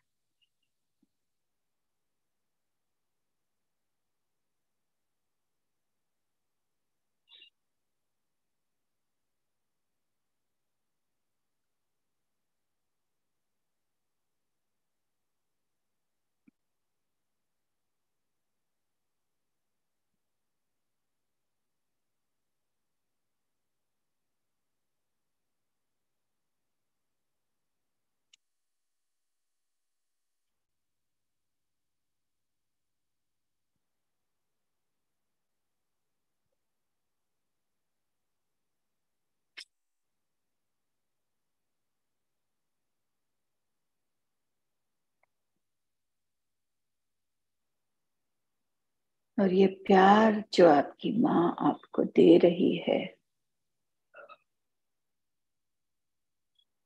ये आप उनसे जो भी स्वीकृत नहीं करते हैं, शायद उनका स्वभाव, शायद उनके मन में आने वाले इमोशंस, शायद उनकी कृतियां,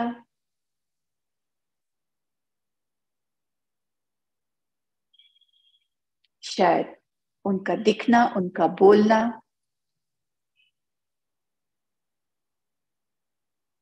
शायद उन्होंने उस वक्त की हुई वो मारपीट, शायद उन्होंने किसी वक्त पे निकाला हुआ दूसरे पे आपको चाटा देके उनका गुस्सा,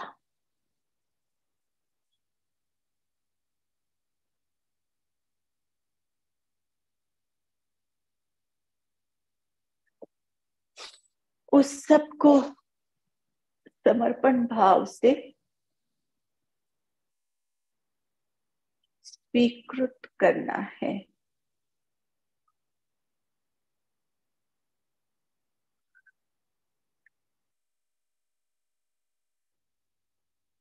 कैसे लग रहा है आपको माँ की गोदी में?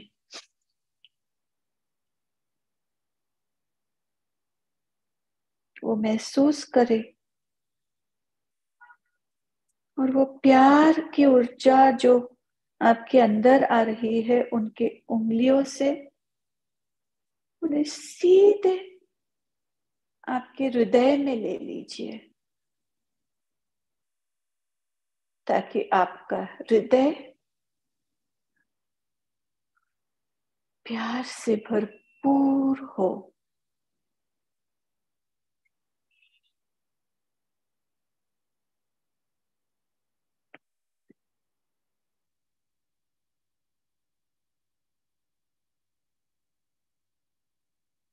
माँ के बाजू में खड़े हैं आपके पिता।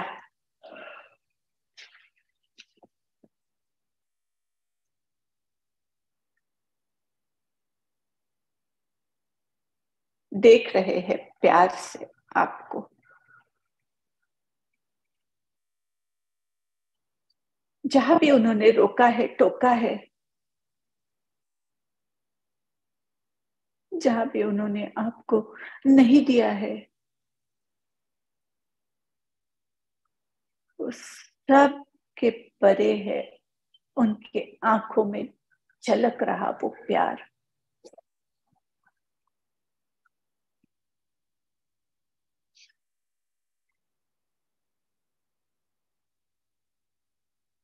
उन्होंने पकड़ा है आपके माँ के कंधों को, और वो पिता का प्यार भी आपके माता से गुजरते हुए आपके अंदर आ रहा है।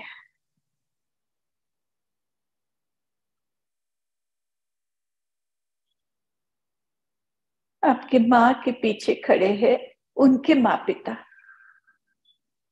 उनके कंधों पे हाथ रखे हुए।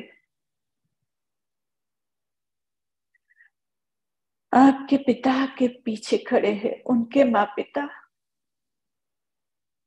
उनके कंधों पे हाथ रखे हुए।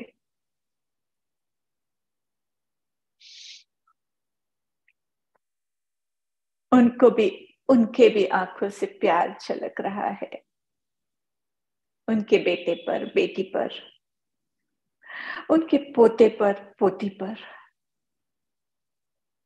असीमित प्यार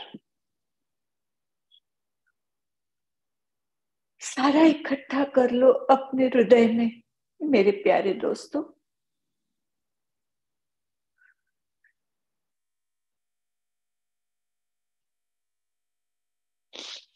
आपके दादा दादी, नाना नानी के पीछे खड़े हैं उनके माँ पिता।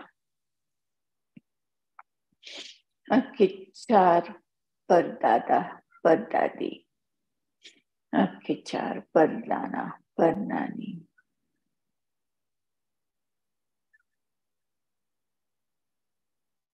और वो प्यार को बहने दो आपके दादा दादी से, नाना नानी से, आपके माँ पिता में और आपके हृदय में।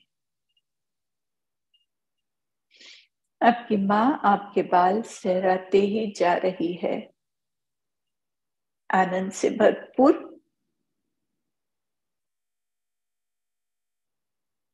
ये प्यार आता है हमारे पुरखों से हमारे अंदर।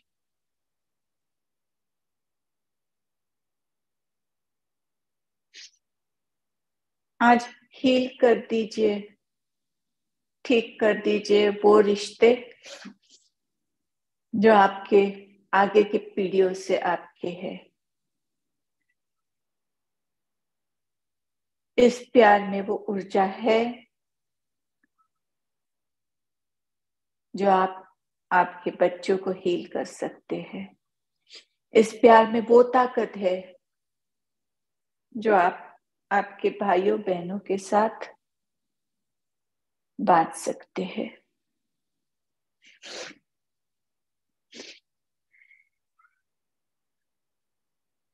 इस प्यार में वो ताकत है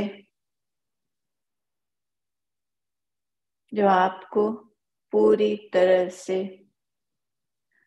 अपने ही दिल से जोड़ सकता है।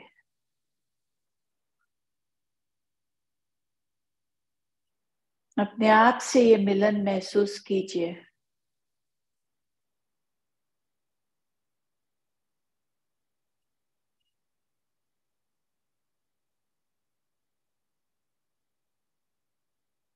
आपके परदादा परदादी, उनके पीछे उनके माँ पिता, उनके पीछे उनके माँ पिता और उनके पीछे उनके माँ पिता, ऐसे 7 पुरखों के स्तर आपके पीछे देखने हैं।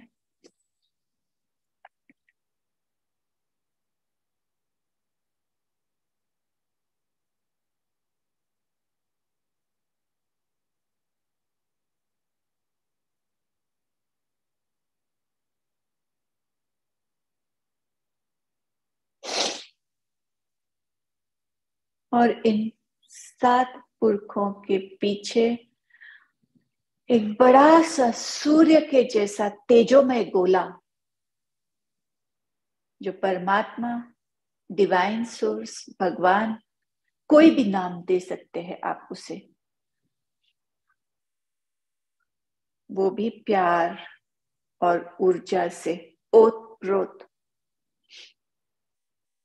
उसका प्यार और ऊर्जा दे रहा है आपके 7वें पीढ़ी को। उनमें से गुजर के वो आ रहा है आपके 6वें पीढ़ी में,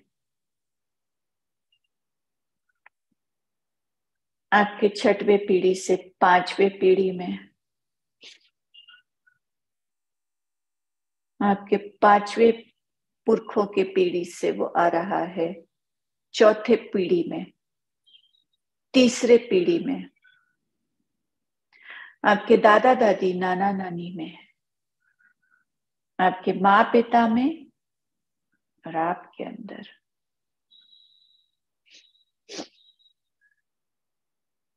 और अब अचानक से ऐसे कोई भी लोग हो जिन्हें हम भूल गए हो, ऐसे कोई भी आत्माएं हो जिन्हें हम भूल गए हो।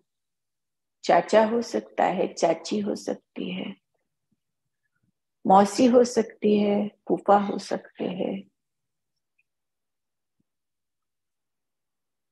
मामा हो सकता है, मामी हो सकती है, जिन्हें हम भूल गए हो किसी वजह से, जिन्हें हमने बुरा ये लेबल दे दिया हो, जिन्हें हम अस्वीकृत कर रहे हो, वो सब उस स्तर पे इन पुरखों के साथ जुड़ रहे हैं और आपको आशीर्वाद, प्यार भेज रहे हैं। उनका समावेश हो रहा है आपके परिवार के पेड़ में, वृक्ष में, और आपका परिवार का वृक्ष फूलों फलों से भरपूर आपको दिख रहा है।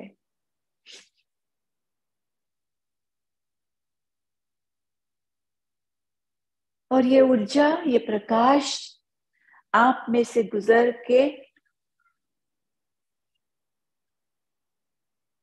आपके बच्चों की ओर जा रहा है।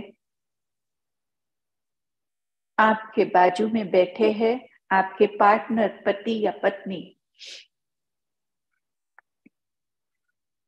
उनके भी पीछे 7 पुरखों के स्तर आपको दिख रहे हैं।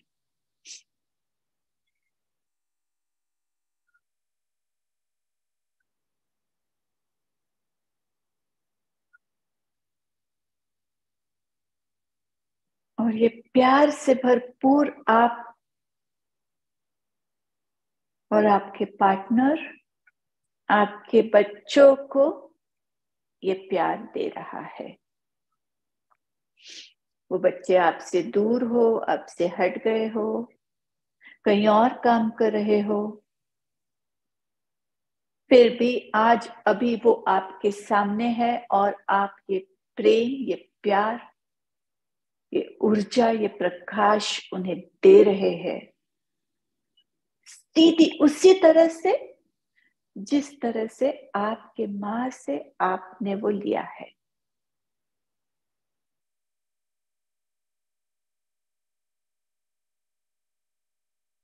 ये प्रेम, ये आशीर्वाद, ये प्रकाश आपके बच्चों को दीजिए।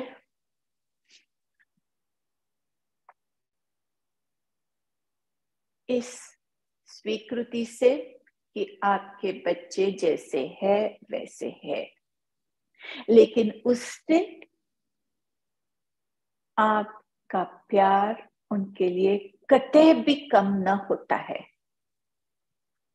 बल्कि हर एक सांस के साथ आपका प्यार उनके लिए और ज्यादा बढ़ता जा रहा है। दीजिए वो प्यार उन बच्चों को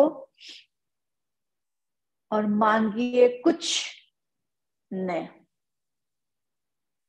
नहीं, क्योंकि क्या आपके माँ ने आपसे कुछ मांगा है? प्यार के बदले में तो सिर्फ प्यार दे सकते हैं। तो दीजिए वो प्यार अपने बच्चों को, ताकि वो दे सके वो प्यार उनके बच्चों को, आपके पोता पोतियों को।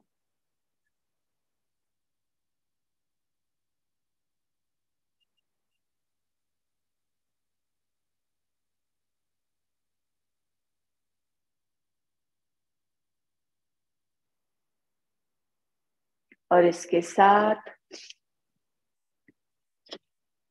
नतमस्तक होके उन सारे पीढ़ियों को, उन बाहर डाले हुए हमारे रिलेटिव्स को, हमारे आप्तजनों को नमस्कार करते हुए हमें वापस यहाँ आना है। आपका समय ले, हमें कोई जल्दी नहीं है।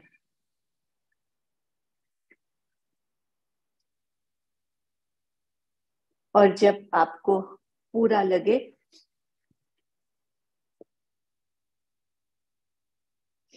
तो धीरे से हाथों को मल के अपनी आंखों को खोलना है और यहाँ वापस आना है मेरे प्यारे दोस्तों।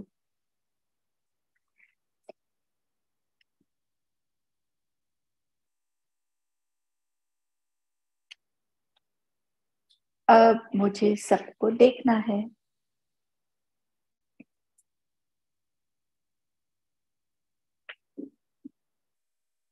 वीडियोस ऑन कीजिए माय डियर फ्रेंड्स। हेलो, क्या कोई अपना अनुभव शेयर करना चाहेगा? Hello,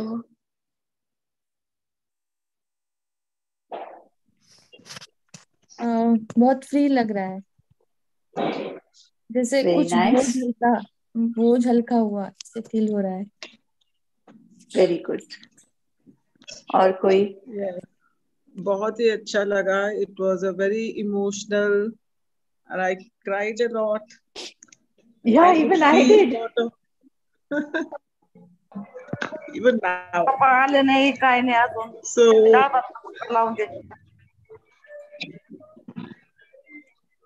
yeah. बहुत ज्यादा थैंक इसलिए यू। अच्छा लगा कि मेरे एक अंकल थे, वो मुझसे बहुत प्यार करते थे, लेकिन पिताजी और उनके बीच में कुछ अनबन हुई, तो उनकी जब डेथ हुई तो मैं उनको मिल नहीं पाई थी। तो आज मुझे मौका मिला उनसे फिर से मिलने का। जिनका बात करना हो गया हो उन्होंने अपने आप को म्यूट पे डालिए प्लीज। हाँ जी हेमांगी जी, थँक यू। म्यूट मला बहुत टच नका अच्छा। करू. फक्त त्यांचा व्हिडिओ ऑन केला ना, माझा नाही ना. पण तुमचं ऐकू येतोय ताई, म्यूट वर टाका स्वतःला। और कोई कुछ शेयर करना चाहेगा? यस मैम, हाँ जी। बहुत अच्छा लग रहा है और मेरे हार्ट चक्र में अब मुझे रिलैक्सेशन फील हो रहा है और ठंडा ठंडा फील हो रहा है। तो thank you, thank you, thank you, धन्यवाद। और कोई कुछ कहना चाहता है?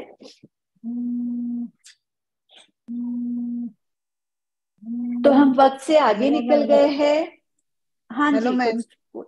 हाँ जी नमस्कार। बोलिए। नमस्कार। बोलो। बोला बोला। हेलो, मेरे को, हाँ, मैं 6 महीने की थी तब मेरी माँ गुजर गई थी। आता है आवाज? तो मैं उसे माफ नहीं कर पाती थी।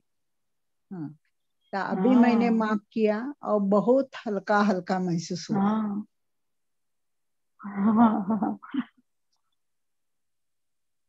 बहुत अच्छे, बहुत अच्छे, बहुत प्यार आपको।